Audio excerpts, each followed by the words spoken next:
¿Cómo están? Muy buenas noches, les damos la bienvenida un viernes más a este espacio para la reflexión, para el debate de la actualidad en la 8 Palencia. Hoy muy bien acompañados como cada viernes por Concha Lobejón. Muy buenas noches, ¿cómo está? Buenas noches, pues bien, no me quejo. Hoy antes de arrancar se han puesto ustedes un poco nostálgicos, yo no sé si es por la cercanía de la Navidad y han recordado esas primeras tertulias que han hecho aquí en la televisión de Palencia, Concha. Estábamos haciendo memoria, es verdad. Sí, puede ser que las fechas estas de fin de año llamen a ello, ¿eh? Inviten un poco a la reflexión. Sí, a la reflexión, a analizar el pasado, sí. ¿Qué encanto tenían aquellas primeras veces, Concha? Bueno, a mí al principio me costaba un poco venir porque me ponía nerviosa, ahora ya no tanto. Ahora ya y sí que tenían encanto, bueno, yo creo que el mismo que tienen ahora. Hemos crecido, ha pasado el tiempo, pero hemos ganado en algunas cosas y hemos perdido juventud, seguramente. Y Julián García Torrellas, muy buenas noches, se han ganado experiencia, como decía Concha, ¿cómo está? Buenas noches, hombre. Hemos ganado experiencia, sí. Años. Años. Tenemos más cosas que contar y que recordar, lo hemos pasado muy bien. Siempre hemos podido, bueno, pues hablar y opinar de lo que nos ha venido en gana. Y lo más peculiar es que cuando eso, pues miras hacia atrás, como estábamos aquí comentando, te das cuenta que han pasado por muchos años, podemos decir que hasta décadas, y eso asusta un poco, ¿verdad, Concha? Sí. Bueno, pero muy bien llevadas. Petra García, muy buenas noches, ¿cómo está? Bienvenida. Pues muy buenas noches. Yo oyendo a estos jovencitos no tengo palabras. Lo único que agradezco a la vida es que sigo aquí con la misma ilusión que cuando empecé, menos nerviosa, tienes razón. No impone ya tanto el aparato este, ¿no?, desde las cámaras. No, yo creo que ya nos hemos metido más en los medios de comunicación. Aprendes de lo que ves, porque hay que ver qué tabarra, de tertulianos. Entonces dices, mira qué bien esa, mira, tomas tus pequeñas notas. Pero lo más importante es la libertad que siempre hemos tenido de dar nuestra o mi humilde opinión. Y el respeto, yo diría que también sí, es muy importante. Sí, y luego se ha formado como una especie de dependencia afectiva con todos los tertulianos, y yo ya valoro, oye, este año he venido menos, me está dando apuro ir a nuestra gran fiesta de Navidad, que lo celebramos. ¿Qué sería sin todos, Petra, oye, en ¿no esa esperáis fiesta? Con ilusión? A mí sí que me apetece. ¿Qué se les ocurrirá este año? Claro. El pequeño detalle que nos regalan. Porque estas niñas deben de echarle imaginación. No, eso es otra sección que desde luego que se lo trabaja mucho. Pues venga, pues con esa ilusión que tenemos para la fiesta de Navidad vamos a arrancar la tertulia, vamos a conocer algunos de los temas que hoy ponemos sobre la mesa. Arranca la campaña electoral, la segunda de este 2015. El pistoletazo de salida para pedir el voto a las generales, una manera de atraer a los indecisos que aún no saben qué papeleta depositar el próximo 20 de diciembre.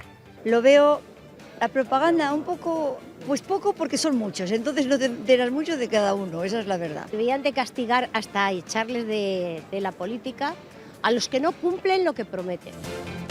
Que la Constitución sea más inclusiva es la principal petición de los colectivos de personas con discapacidad en la reciente celebración de su día, una jornada que nos ha servido para conocer una triste realidad. Las personas con discapacidad tienen una probabilidad más alta de sufrir malos tratos. De esas personas me gustaría que el gobierno, el Estado, de los que sean competentes, las atendieran mucho mejor de lo que las están atendiendo. Yo creo que se podía mejorar. Para la situación que tienen los discapacitados no es muy boyante, más los que necesitan una ayuda todos los días de 24 horas. Si hay que reformar la Constitución, pues que se reforme. A pesar de la puesta en marcha de la Ley de Autoridad del Profesorado, el número de conflictos entre alumnos y profesores o maestros sigue creciendo y ha superado el pasado curso los 750 en toda la región. El defensor del docente alerta de que es un problema que afecta a la calidad de la enseñanza y pide a padres y administraciones que se impliquen. De jóvenes, ya un poco ya mayores tal, y es que no respetan tampoco ni a los profesores, ni habrá algunos ni a sus padres siquiera. Yo creo que el profesor tenía que estar un poco más considerado que lo que está. Yo creo que el respeto nunca se le debe de perder, ni el maestro al niño, ni el niño al maestro. Bueno, pues hoy, viernes 4 de diciembre, no podíamos arrancar de otra manera que hablando de la campaña electoral que arrancaba en la medianoche de ayer con la tradicional pegada de carteles. Yo no sé ustedes, Concha, Julián, Petra, cómo viven la campaña, si le prestan atención, si al ser los segundos comicios de este 2015 ya están un poco cansados de mensajes electorales, de mensajes políticos. Concha, en su caso, ¿cómo lo va a seguir? Yo sí presto atención, la verdad, porque creo que la política es algo que nos interesa a toda la ciudadanía. Lo que sí que no soy capaz es de ir a un mitin, porque a mí me parece que eso es un montaje, para mí, que no tiene sentido. O sea, al final hablan a la misma gente, a los suyos, en esos espacios con esos tonos, ¿no?, medio espectáculos. A mí eso no me gusta. Sí que me gustaría que cambiaran el estilo de acercarse a la ciudadanía, ¿no? Que hablaran a la ciudadanía inteligente, que es lo que somos ahora, ¿no?, y que estamos formados e informados. Entonces yo creo que tendrían que buscarse nuevas estrategias para comunicarse con la gente del pueblo. El otro día se celebró aquí un pequeño encuentro en la Casa Junco y me encantó el tono, me encantaron las relaciones que se establecieron, me gustó muchísimo encontrarme con la cara humana de esos políticos y políticas. Es verdad que no necesariamente tienes que encontrarte de esa manera, pero como que presupones que la gente que te está escuchando sabe, es digna y es inteligente, y eso de verdad que es muy de agradecer. Y luego, bueno, puedo decir más cosas, pero los digo. Sí, ahora seguimos con el tema. Julián, usted que vive la política por su trabajo también un poco desde cerca, la campaña electoral, ¿qué le supone para usted? ¿La sigue con atención? ¿La sigue a través de los medios? ¿Va a mítines? ¿No va? ¿Cuántas preguntas me haces? Bombardeo de preguntas. ¿Cómo la vivo? La vivo con muchísimo menor interés a como quizás vivía antaño otras campañas electorales, y ello en parte por un hastío, un cansancio, hasta desconfianza por parte del político del mensaje y demás, ¿no? Lógicamente la sigo, o sea, estás obligado, tienes que seguirla, no puedes ser un sujeto totalmente pasivo en este corpus, ¿no?, social. Me preocupa y hasta me molesta porque yo recuerdo, coincidió cuando las pasadas elecciones municipales, también coincidió mi presencia en la tertulia con el inicio de la campaña, ¿no? Y dije, bueno, pues que se había abierto... O sea, que se va haciendo habitual, sí, que el arranque de campaña sea con Julián García. Bueno, pues habrá que tenerlo en cada dos cuenta, meses salen las cifras Julián. del desempleo, también me toca en la tertulia. Yo decía que se habían abierto las puertas del gran mercado, del gran zoco donde todo se oferta, todo se pretende vender, todos son promesas y todos son buenas intenciones, ¿no? Me preguntabas que si asisto pues a mítines. ¿Suelo asistir? Sí. Aunque lo que decía Concha un poco de las nuevas estrategias que hay de campaña, parece ser que en estas elecciones los partidos políticos y los clásicos, los más fuertes, van a orientar la campaña hacia otro tipo de eventos no ya tan masivos, concentración de tantas personas en el clásico mitin. Pero el mitin sí que me gusta, aunque, como dice Concha, en realidad el mitinero, el político de turno, viene a hablar para los suyos. Es bueno escucharles también en esas ocasiones, en esas concentraciones. Y sobre todo la puesta en escena. La puesta en escena que se hace con ciertos recursos, para intentar, o sea, tocar la fibra, y llegar a ensimismar, a enaltecer, a crear un ambiente, o sea, de optimismo, o sea, me gustan. Ahora, tengo lógicamente mis ideas, ya empiezo a ser gallo viejo y un poco difíciles quizás de cambiar. Estoy muy decepcionado de la política española y en estas elecciones pues creo que va a haber que seguirlas también con muchísimo interés, porque va a ser una campaña también muy novedosa, porque hay unas opciones de nuevas fuerzas políticas que van a suponer algo que, se quiera o no se quiera, es el punto y aparte de lo que ha sido el bipartidismo en este país durante muchísimos años. Petra, ¿usted cómo lo vive? Voy un poco en la línea que comentabas tú. Yo el mitin como tal creo que es de época pasada. Los tiempos han cambiado lo suficiente. Yo participé este sábado pasado en un encuentro al mismo nivel de tú a tú de candidatos y cargos políticos de los que están al pie del suelo, concejales, alcaldes, y se estableció un diálogo que allí no te venían a decir qué. La gente habló con confianza al mismo nivel y además con un nivel de exigencia, de decir, bueno, pero creo que el cambio de estas elecciones es muy importante y eso implica que haya crecido el interés de toda la sociedad, porque no es el bipartidismo de toda la vida que más o menos. Estas elecciones creo que son muy importantes, pero lo más positivo es que ha generado interés de votar, porque produce un poco de hastío. Yo lo de las estadísticas me tiene... Es como un atufe. Y después, el que se traslade los mensajes a los medios de comunicación, con perdón que no se me olvida dónde estoy, le cubre un poco de frivolidad. Yo valoro más el cara a cara del político con el ciudadano de a pie de la calle, porque eso es la esencia de la auténtica democracia, que sepas y conozcas a quién votas, y a medida que vayamos madurando y evolucionando, tengamos un criterio hecho de pedir cuentas al que no cumple, porque eso hasta ahora ha estado vetado. Y creo que una sociedad que evoluciona y que madura, tenemos que empezar a tener el sentido crítico de pedir cuentas. Tú me vas a representar, pero cumple aquello que vuestro programa está vendiendo. Y creo que eso es muy importante, que cale en la sociedad, y es un síntoma de madurez en la democracia. Sí, decía Julián lo de que cada uno va a vender su producto, ¿no? Yo entiendo lo que quiere decir, pero aprovecho su reflexión para cuestionarla, ¿no?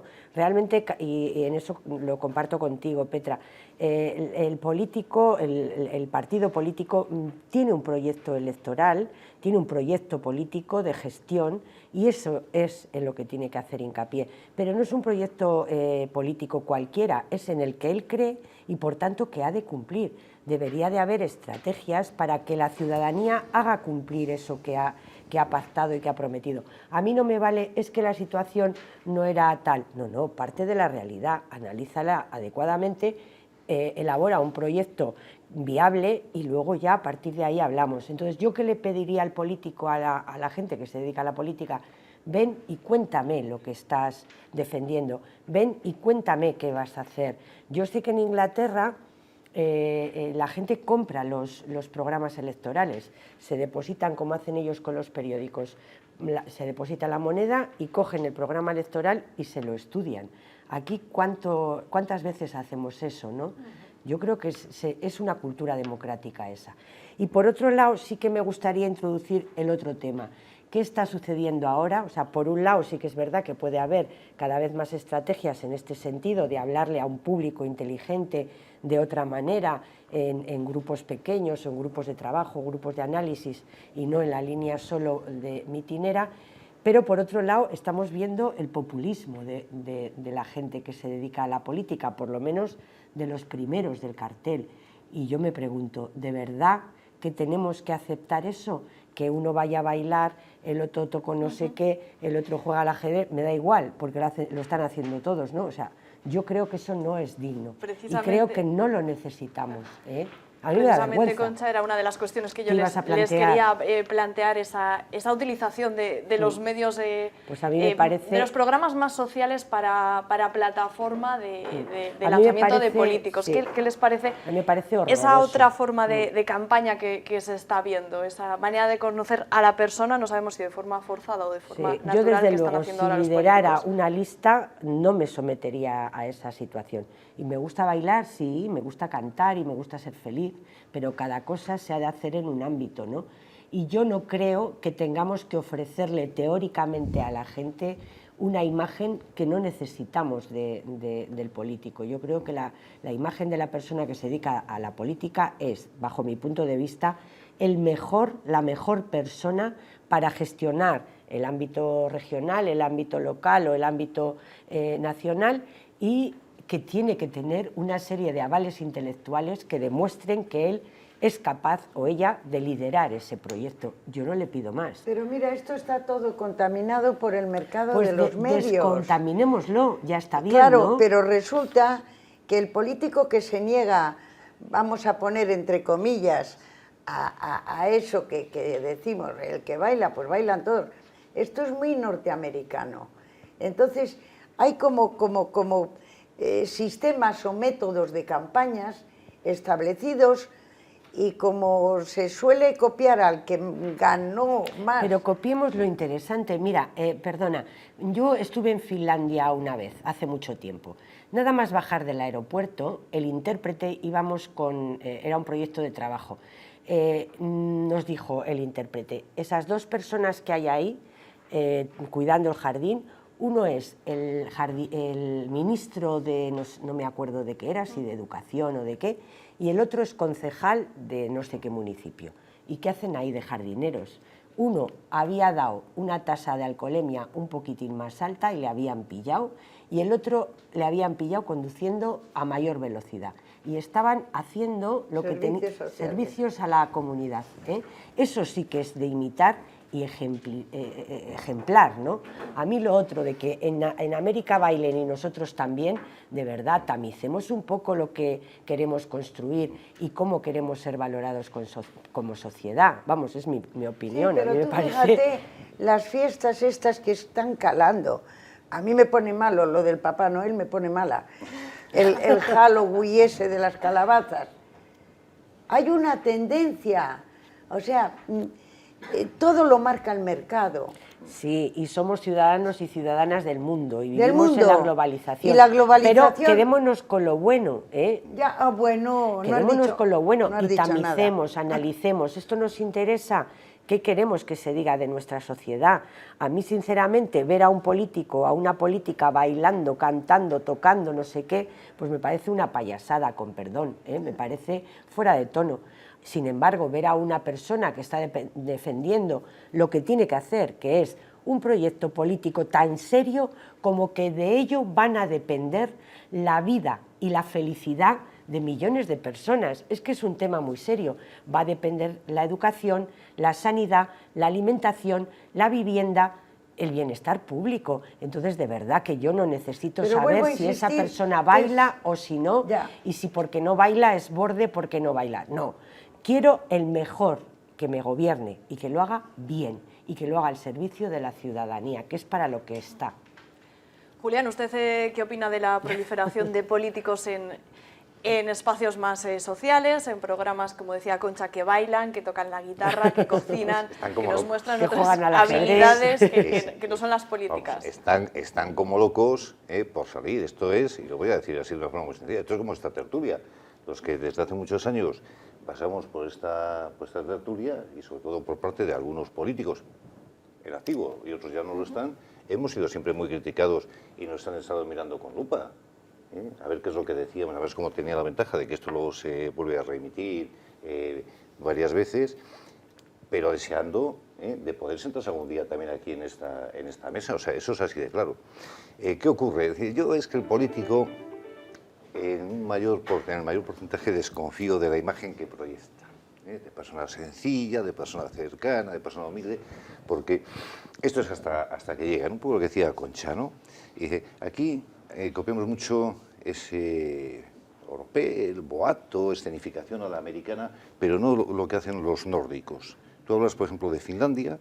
En Finlandia, en Suecia o Noruega o era por lo menos habitual, hacía 20, 25 años, que cualquier ministro acudiese a su ministerio en bicicleta, caminando o en un transporte público. Aquí no.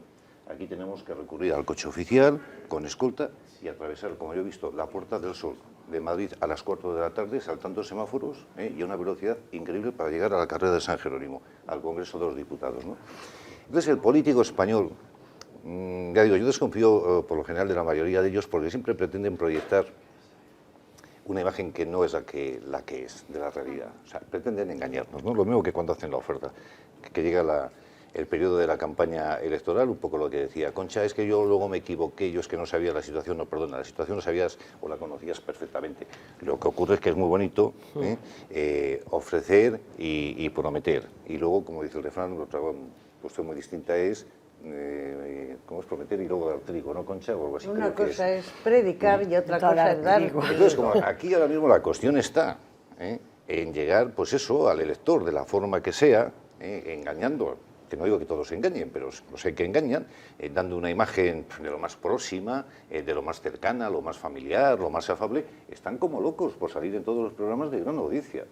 El primero creo que fue Pedro Sánchez, ¿no? Creo que fue, en el programa este... No lo recuerdo. Vamos, es el Sálvame o Sálvame de Luz o algo de eso, que a mí, o sea, me parece ya algo, pero bueno, inaudito, que un programa, o sea, de esas características, un individuo, o sea, un personaje, una persona, que pretenda llegar en su día a ser presidente del gobierno por una acción política, entre en ese tipo de programas.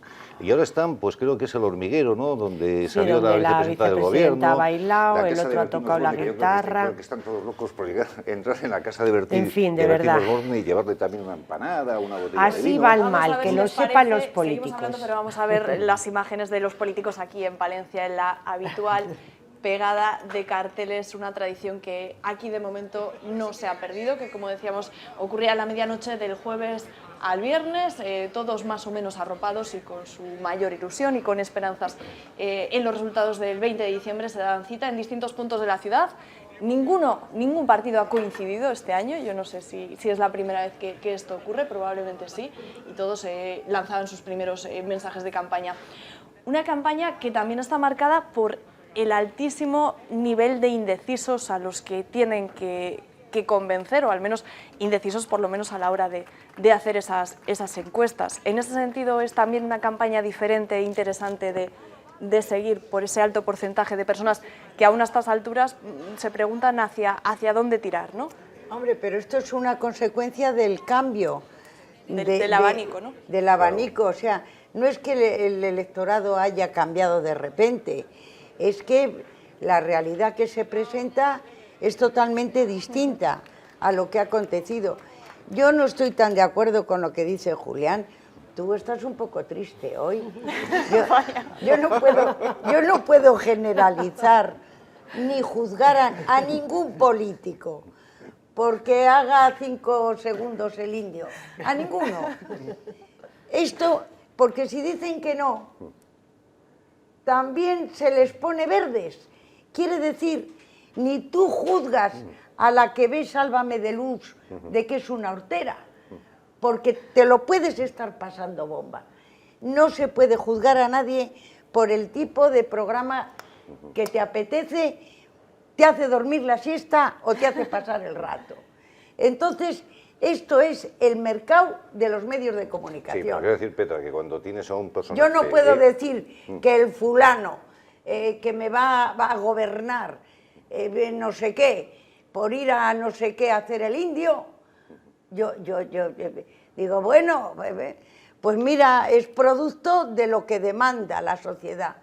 Que yo voy a juzgar a la sociedad porque esos programas de entretenimiento, voy a ser prudente, dices, ¿qué nivel intelectual? Me estás hablando de los nórdicos. Es que no somos nórdicos, somos mediterráneos, somos españoles. Eso es un tópico, Petra. Que no. Eso sirve de escudo, de parapeto a muchísima gente. No, la evolución. Yo creo que en la ciudadanía ya estamos más formada, tenemos más criterio, porque entre otras cosas hemos ido a la escuela. Y ya no se puede hablar al público analfabeto que era este país en los años 50 o 60 o 70 incluso. Este país ha superado esos hándicaps. Entonces necesitamos que nos traten como lo que somos, con dignidad. Estoy de acuerdo, pero en cuanto al carácter, simplemente el ser de noche tantas horas al año todo está aquí, marca, todo está en la cabeza. Vale. Una cosa es el nivel de educación y de conocimiento y esta sociedad de años, y Castilla y León, en cuanto tasas de calidad de enseñanza, de escolarización y de formación, somos una comunidad en un puesto muy notable. Pero lo que yo digo es que lo que no puedes cambiar, porque claro, yo no estoy juzgando, dices los nórdicos, hay un nivel, hablo ya del comportamiento ciudadano de educación. Yo, Petra, Pues una cosa sí que me gustaría... Muy rápidamente ya para cambiar de... No solo es el bipartidismo lo que estamos superando. El tema de la indecisión también viene de la corrupción política que ha habido en este país y que ha arrasado a la conducta de muchos partidos. Entonces eso también influye. A ver cómo nos van a demostrar que van a dejar de ser tan ladrones y tan sinvergüenzas algunos. Eso también genera indecisión política. Pues un dato antes de irnos a publicidad, según el barómetro del CIS, en la provincia palentina y de cara a la Cámara Baja, de cara al Congreso de los Diputados, no cambiaría nada. De momento, 2 escaños irían al Partido Popular, 1 al Partido Socialista, pero todavía queda mucha carrera de cara a las elecciones, a esa cita con la urna, al 20 de diciembre. Por Dios. Seguimos en la tertulia de la 8 Palencia, aparcamos ya ese arranque de la campaña electoral y si les parece vamos a conocer otros temas que nos ha dejado esta semana. Se ha celebrado recientemente el Día Internacional de las Personas con Discapacidad, una jornada reivindicativa en la que hemos conocido una triste realidad. Las personas con discapacidad, sobre todo las mujeres, tienen una mayor posibilidad de sufrir malos tratos. Siempre, nos dice esta experta en ética, se ha tendido a pensar que las personas con discapacidad eran en cierto modo menos personas. Y ese terrible pensamiento conlleva situaciones aún peores. La probabilidad de que una persona con discapacidad sufra malos tratos pues es 10 veces superior a una persona sin discapacidad, y que una mujer con discapacidad sufra malos tratos o violencia es 20 veces superior que una mujer, ¿no? Entonces, bueno, pues nos queda por hacer. Revertir esa situación, ayudar a devolver la dignidad, es una labor de todos. Y sí, nos incluimos los medios de comunicación. Siempre es como de pena, de problema, de carga, de lástima. Entonces, al final, el resto de las personas, sin darnos cuenta, lo que vamos adquiriendo es un modo de entender la discapacidad como de que es alguien que tiene o vale menos, ¿no? Otro problema con el que se encuentran es el escaso tratamiento de su sexualidad, el tabú de los tabús dentro de esta materia. Y cuando se trata, señalan, es para hablar de la reproducción de las mujeres. Para el resto de la población, la diferencia entre sexo y reproducción, como parece que hace tiempo que la hemos hecho, ¿no? Alrededor de este colectivo esa diferencia parece que cuesta introducirla. Encuentros como este buscan ser la semilla de la sensibilización, el pistoletazo de salida para cambiar las cosas. Bueno, pues lamentablemente son realidades que parece que siempre nos fijamos cuando se celebran efemérides como el Día Internacional de las Personas con Discapacidad. Y por arrancar, haciendo un poco de autocrítica, ¿qué tenemos que hacer los medios de comunicación? Porque decían que siempre dábamos esa imagen de lástima, de pena. ¿Qué podemos hacer para devolverles esa dignidad que bueno, pues que entre todos les hemos quitado? Petra. Hombre, yo creo que no sois tan responsables de que eso suceda. Tú fíjate, según estaba oyendo, si una mujer, voy a llamar capacitada al 100%, es víctima de malos tratos, en cuanto tiene deficiencias, tremendo. Yo creo que en una sociedad organizada como la nuestra, el gran deber y obligación de esa sociedad es proteger a estas personas para que su vida y su existencia sea lo más acoplada posible a la de los demás. Pero yo no entiendo ese mensaje, o sea, me confunde un poco. El verles diferentes, si se les protege, es porque la sociedad les ve con carencias. No quiere decir que no les tratemos como a iguales, pero la obligación de esa sociedad es poner todos los medios para que esas personas y sus familiares tengan la vida más fácil posible y se integren en la de todos dentro de sus capacidades. Julián.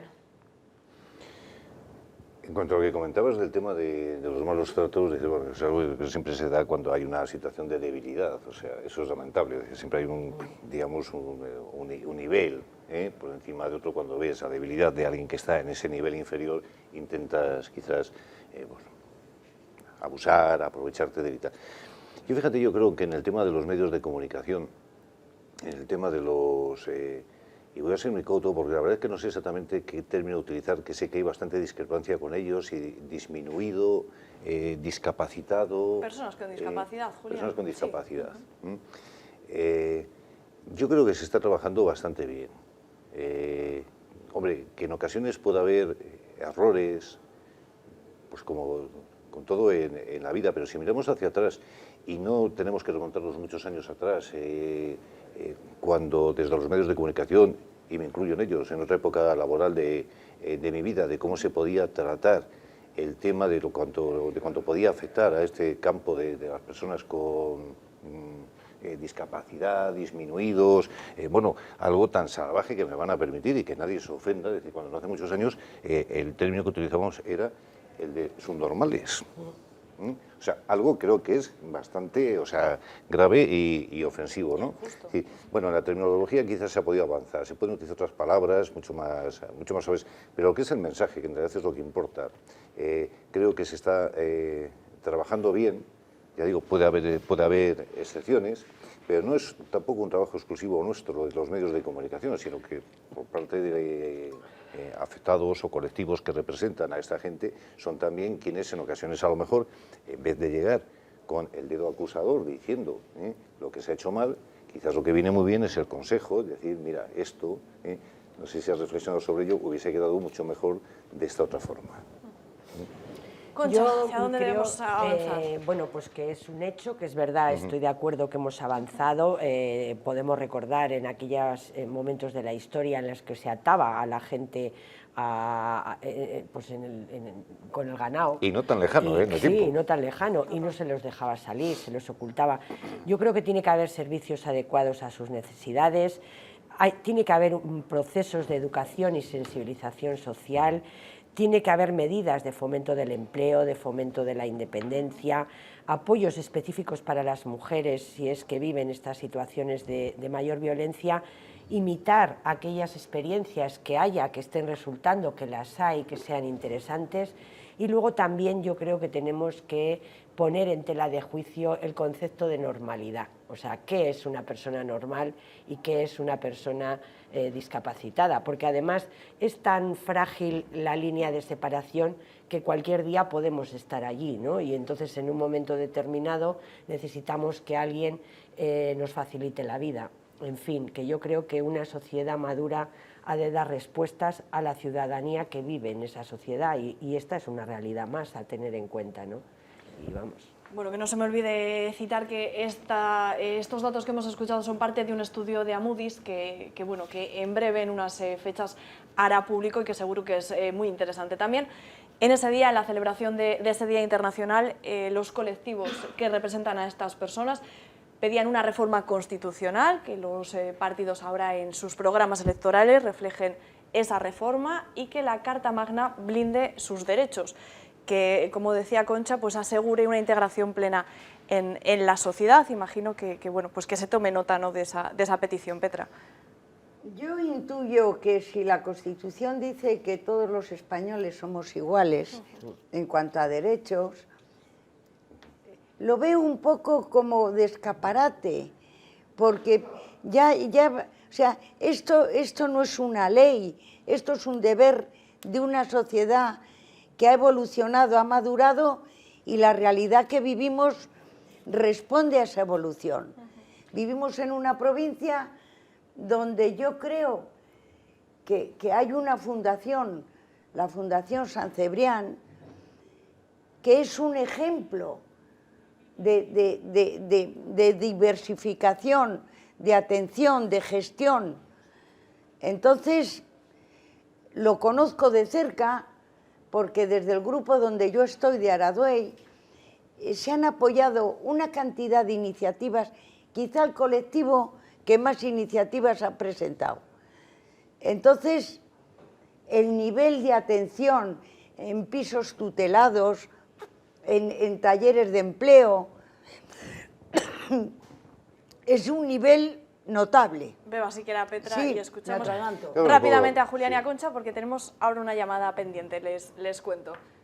Julián, cuéntenos simplemente lo de la reforma constitucional. En la línea bien o lo mal. que decía Petra, en realidad aquí no es cuestión de cualquier reivindicación plantear una reforma de la Constitución. Es decir, la Constitución es una ley de leyes, digamos, tiene un símil con un árbol, es el tronco del cual salen después todas las ramas. Es decir, ese colectivo de personas, al igual que cualquier otro ciudadano, tiene reconocidos unos derechos. Quizás lo que hay que hacer es exigir a los poderes públicos lo que son la elaboración de las posteriores leyes incluso leyes orgánicas, ¿no? Leyes que desarrollan principios recogidos en la Constitución española para dar la garantía y protección a esos derechos que por sí, o sea, por el simple hecho de ser ciudadanos españoles ya tienen, al igual que cualquiera de nosotros, ¿no?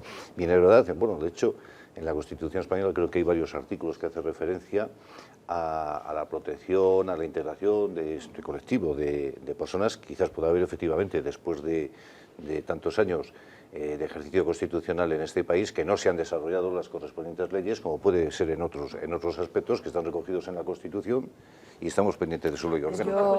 Yo estoy totalmente de acuerdo en que hay que blindar esos derechos, hay que seguir trabajando por ellos, hay que hacer programas específicos, y felicito a estas asociaciones que no pierden la voluntad y desde luego cuentan con mi apoyo hasta el final. Me encanta que estén trabajando y que no se callen. Ánimo y de verdad enhorabuena por ese trabajo que están haciendo. Bueno, pues con la reflexión de Concha vamos a escuchar al representante de otro colectivo, al que ya tenemos al otro lado de la línea telefónica. Él es Jesús Niño, es el defensor del docente. Muy buenas noches, Jesús. Lo primero, gracias por atendernos. ¿Cómo está? Hola, muy buenas. Pues encantado de que me llaméis, por supuesto. Bueno, el defensor del docente, para aquellos que no conocen la figura, es una personalidad que existe desde hace unos años, ¿no? Una figura que se creó ya hace muchos años. ¿A raíz de qué necesidad? Pues AMPE, que es un sindicato de profesores, detectó la necesidad de atender a docentes que pasaban por situaciones de acoso y violencia durante su trabajo. Entonces puso en marcha este servicio, que es el servicio del defensor del profesor, para dar respuesta a estos docentes. Si no he entendido mal, si no tengo mal entendido, tenían la idea de que esta figura, la del defensor del docente, estuviese en vigor un tiempo limitado, pero ha seguido usted a lo largo de los años porque todavía existe esa necesidad, ¿no? Sí, así es.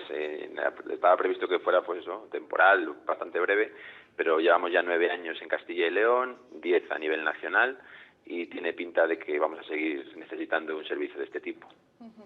¿Cómo evoluciona la relación alumno-profesor, alumno-maestro en las aulas? ¿Cuál es el día a día de los docentes en esos problemas, en cuanto a esos problemas de convivencia, Jesús?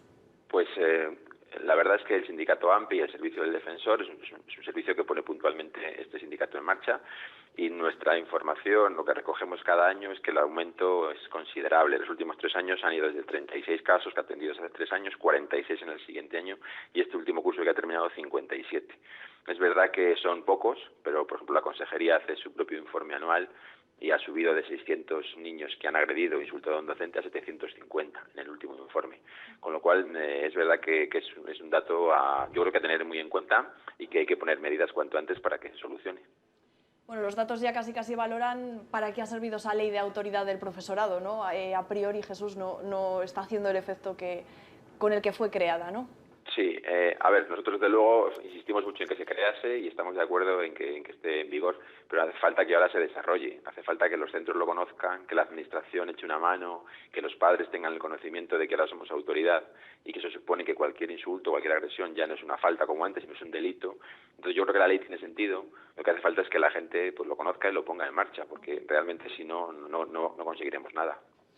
Aparte de ese conocimiento y que se ponga en marcha, que se lleve a la práctica, ¿qué se puede hacer desde distintos ámbitos de la sociedad para que cambien esas cifras, para que cambie esa realidad, Jesús? Nosotros personalmente nos preocupa mucho el tema de la familia, porque hay agresiones que no son de los alumnos, que son de los padres. Entonces, que un padre, que una madre agreda a un docente es realmente peligroso.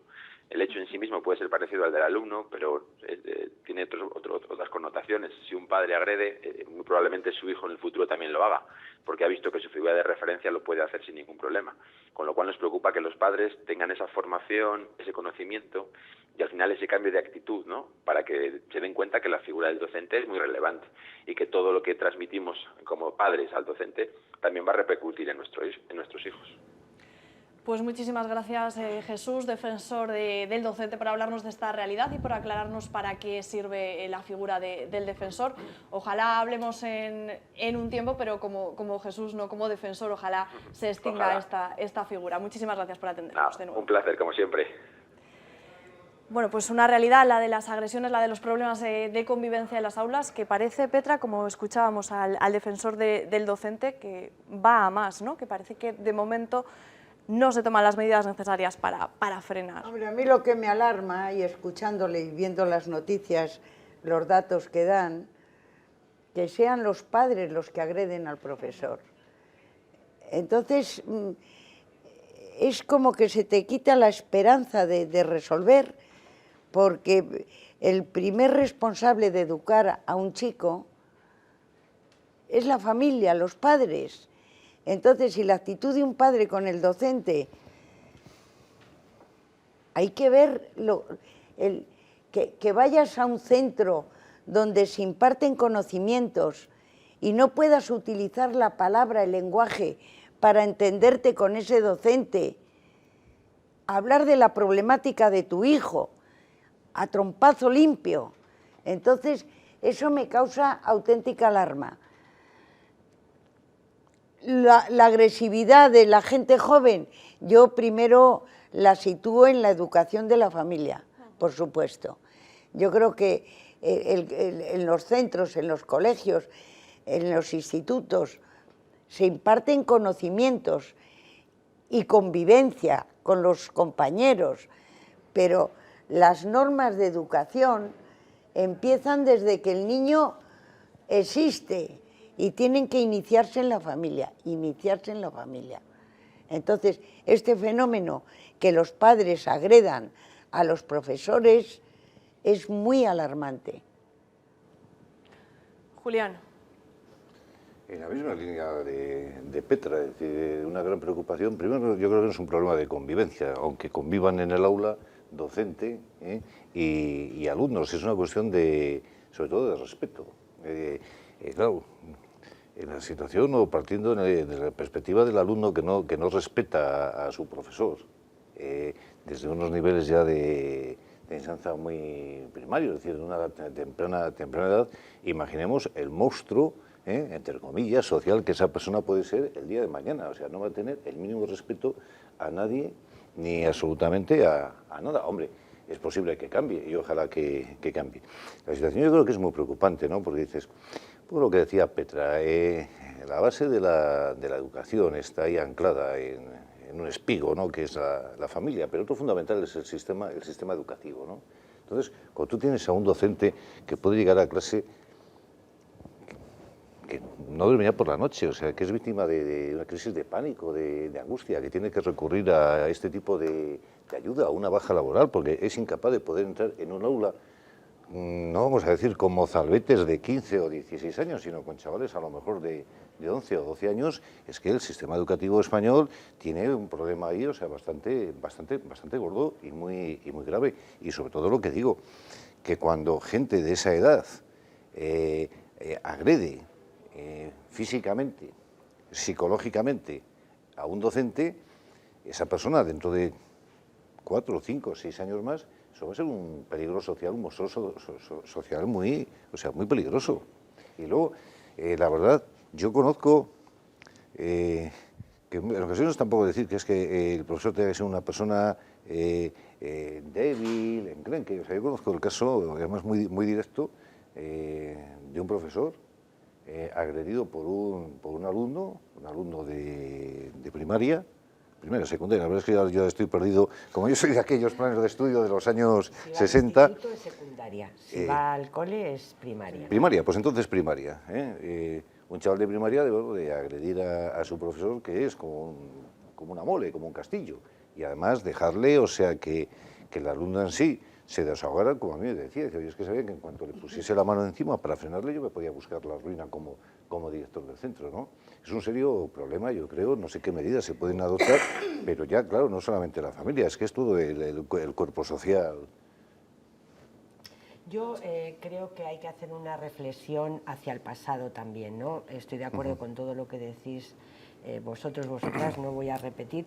Y a mí me parece que en este país se ha pasado de una escuela, de una educación autoritaria, en la que las relaciones se establecían a través del miedo, a una relación aparentemente horizontal, pero en las relaciones horizontales hay que respetar la dignidad del otro ser humano que tienes al lado, sea el que sea. Y entonces tú tienes que otorgar a ese ser humano que tienes al lado el respeto y ser corresponsable.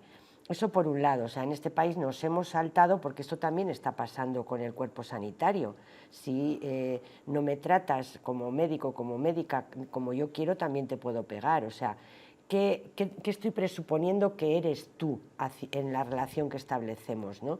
Yo creo que ese es un problema grave que hay que llamar por su nombre, que me temo que no se arregla con leyes que persigan la conquista de la autoridad de los docentes, de las personas que se dedican a la docencia.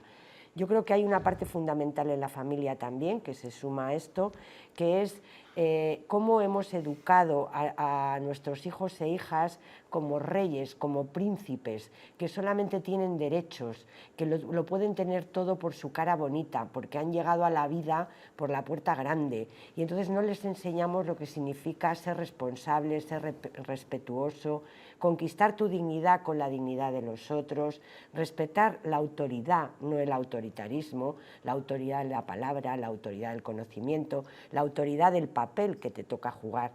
Yo creo que eso también es muy importante. Luego, habría que hablar, o sea, cómo educamos en las familias, habría que hablar cómo educamos en las escuelas también, porque la autoridad es algo que se conquista, no te otorgan solamente por ser quien eres. A veces también el profesorado tiene que revisar sus métodos educativos, la relación que establece con el alumnado, etcétera, ¿no? Y hay barreras que no se pueden saltar. Las relaciones sanas y horizontales no tienen por qué saltarse, como digo, el respeto. Y luego, en un momento determinado, que esto no constituya, o sea, es un conflicto grave, pero que podemos solucionar, mientras también hay alumnado que sabe comportarse, ¿no? A mí sí que me escandaliza este número y me parece horroroso, pero son muchas cosas las que hay detrás que deberíamos de analizar toda la gente que estamos viviendo en sociedad, ¿no? Julián Petra, perdón, están de acuerdo con Concha en eso que argumentaba, que la ley, bueno, pues no taparía ese problema que hay de fondo, ¿no? Serviría para sancionar más, para ponerse más duro, pero igual crearía más conflicto, abriría más la brecha, serviría desarrollar esa ley de autoridad del profesorado. Y luego, perdón, hace un minuto, también la propia sociedad se ha encargado bastantes veces de desprestigiar la labor del docente. Y eso también es muy importante, que si tienen muchas vacaciones, que si, fíjate que vaya trabajo que hacen, etcétera. Ha sido una imagen del funcionariado, ¿no? En bueno, general, en general, pero en concreto años. del magisterio. Y entonces yo creo que no se ha puesto en valor el verdadero trabajo que han desarrollado los millones de docentes a lo largo de mucho tiempo en este país, sobre todo desde el periodo democrático, porque ha habido intentos de reformar la escuela y no se les ha tenido en cuenta y en muchos casos se han anulado sus propuestas. Y eso también genera un concepto muy negativo de la docencia. Y luego no se pone en valor a la docencia como lo que se merece. La educación es la base de una sociedad, es su futuro. Hay que dedicarle tiempo y esfuerzo. Y si volvemos otra vez a Finlandia, en Finlandia no se hacen reformas educativas sin contar con la voz del profesorado, que es quien sabe de verdad qué está pasando en las escuelas, en los institutos y qué necesidades tiene tiene el alumnado, la gente que es educada, ¿no? Y luego también es muy importante modificar el sistema de relación, cómo organizamos el aula. En el siglo XXI no podemos estar educando a los alumnos y alumnas como en la escolástica. Los niños y niñas que llegan a una escuela ya son los niños y niñas del siglo XXI, que manejan las técnicas audiovisuales, la informática, que tienen otra cabeza, que ya no son aquel niño que se lo creía todo lo que le contaba el maestro o la maestra, porque además de tenerle miedo lo consideraba a Dios como el hacedor de la sabiduría. Entonces todo eso también tenemos que llevarlo a la escuela y está influyendo en las relaciones que se establecen. Es que quizás el punto, perdona, Concha, el punto de partida ya no es cuestión de, bueno, de las nuevas tecnologías y demás, es un punto de partida que es el respeto. Claro. O sea, es el respeto. ¿Dónde está el problema para que un chaval de, no sé, de 8 años o de 9 años, que tampoco dices, conocimos aquella escuela en la que tú hablas que era autoritaria, pero había un respeto hacia la imagen de... Había miedo. No, había respeto. Y miedo. No, bueno, vamos a ver, o sea, se respetaba a aquel profesor que merecía respeto, pero también había mucho miedo. Vamos a ver, pero no se puede decir que es que todo el mundo, yo qué sé, estaba sometido. Sobre todo a los chicos, os pegaban muchísimo.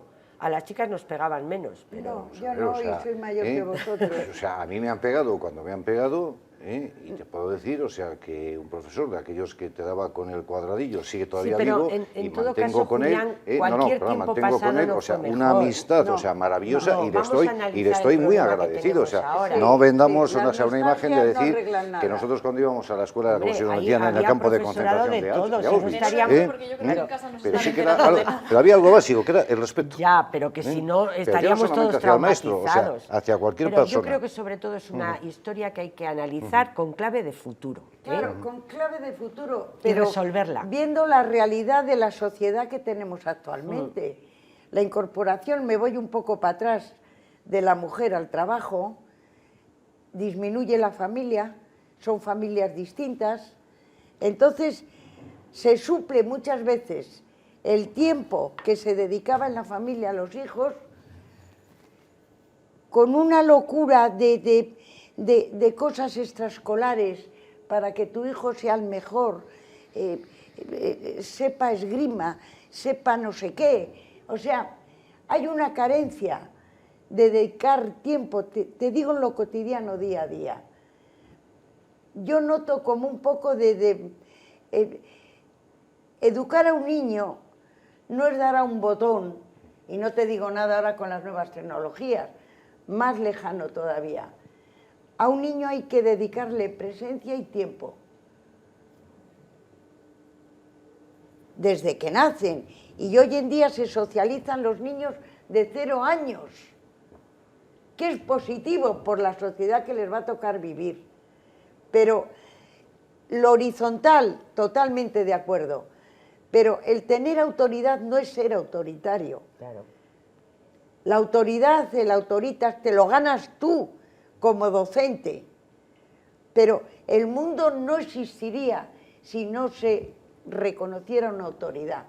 Y en los temas tan importantes, yo no tengo derecho a la salud, yo no tengo derecho a la cultura. La palabra derecho no viene de fuera para adentro, es algo que tienes, que fluye entre dos vertientes. Porque el derecho a la salud... Derechos y deberes serían. Exactamente. Entonces dices, bueno, tú no llevas a tu hijo a un colegio para que te le eduquen. Oye, es que es tu hijo. Puede adquirir conocimientos, pero quien tiene que estar al tanto de cómo evoluciona ese chico son los padres. Nos quedamos sin tiempo, Petra. Pues ya está. Así les despido, ya no hay tiempo para más. Concha, Julián y Petra, ha sido un placer. Muchísimas gracias por acompañarnos esta noche y bueno, hasta esa pequeña gran fiesta que tenemos aquí en la tertulia de la 8 Palencia. Ah, sí, el día... Que venga usted con muchísima ilusión. Pues sí, sí. Con la misma que les espero que disfruten este puente. Muchas gracias por venir. Igualmente, gracias. Y a todos ustedes lo mismo, que tengan un feliz puente, si es que lo pueden disfrutar, y la semana que viene vuelve la programación aquí a la 8 Palencia.